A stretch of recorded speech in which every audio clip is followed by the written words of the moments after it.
All right, moving on. In the final week of the election, questions around the major parties' policy costings have taken the spotlight, while debate rages over the coalition's Super for Housing scheme. Federal Treasurer Josh Frydenberg joins us now from Melbourne. Treasurer, good morning to you. Thanks for your time this morning. Why did it take you so long to introduce a policy we could actually debate?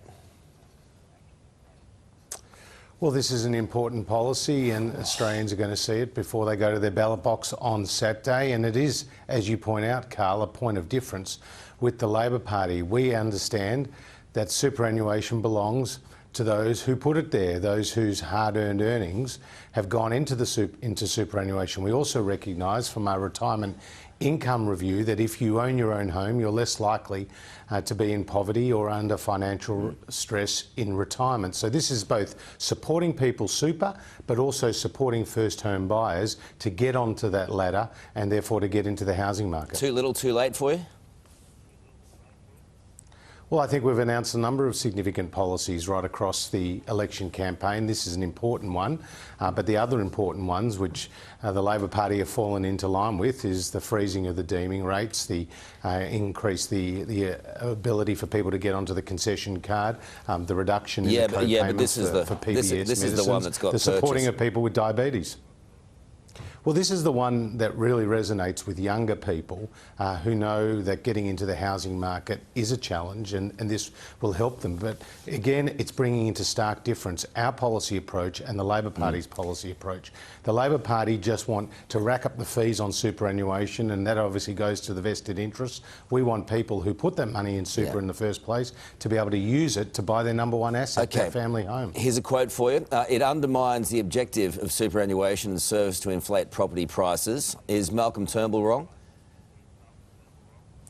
Well, he's certainly not right on this issue, and we are right on this issue, because what it does do is it gives people security into retirement because it allows them to get into the first home. You see, you've got about 100,000 first home buyers a year. If they were all to access the maximum $50,000, you're talking about $5 billion coming out of super, and eventually that money goes back in, but $140 billion goes into super every year.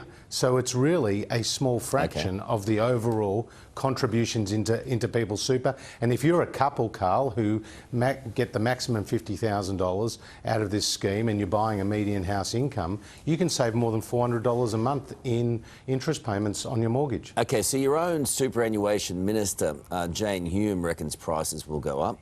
Is she wrong? Well, it's going to have an immaterial impact on prices, and we heard from the what Property does immaterial Council mean? Does that mean a small amount? Or, I don't understand that. Does it mean prices go up or not? Well, it will depend on how many people access it. But again, I put these numbers into context for you. You're talking about $700 billion a year of residential property transactions in Australia. If 100,000 people, which is the number of first home buyers every year, get that fully access the full amount, $50,000, you're talking about $5 billion out of a $700 billion residential transaction number every year. So really, it's immaterial to the overall size of our housing market and the number of transactions that it will have. Okay, so your own superannuation minister, Jane Hume, reckons prices will go up. You're obviously the Reserve Bank governor, former Reserve Bank governor Bernie Fraser, also reckons they'll go up. But you're saying no matter what they say, it's immaterial. Well, again, it's in the context of a $10 trillion housing market, where every year there's $700 billion worth of residential housing transactions. So Jane is just pointing out the fact that, again, the impact may not be significant in terms of house prices, but what it is significant in terms of is getting people into the housing market to start with, which is what has motivated us all along with this policy. So, and can I just say, Karl, it's a very different approach to the Labor Party's policy on housing. They end up wanting the government to own half people's homes. We want people to own their own home themselves. Okay, but have you modelled, given the differences, have you modelled the housing super scheme effect on housing prices, or was it just a little bit of bubble and squeak?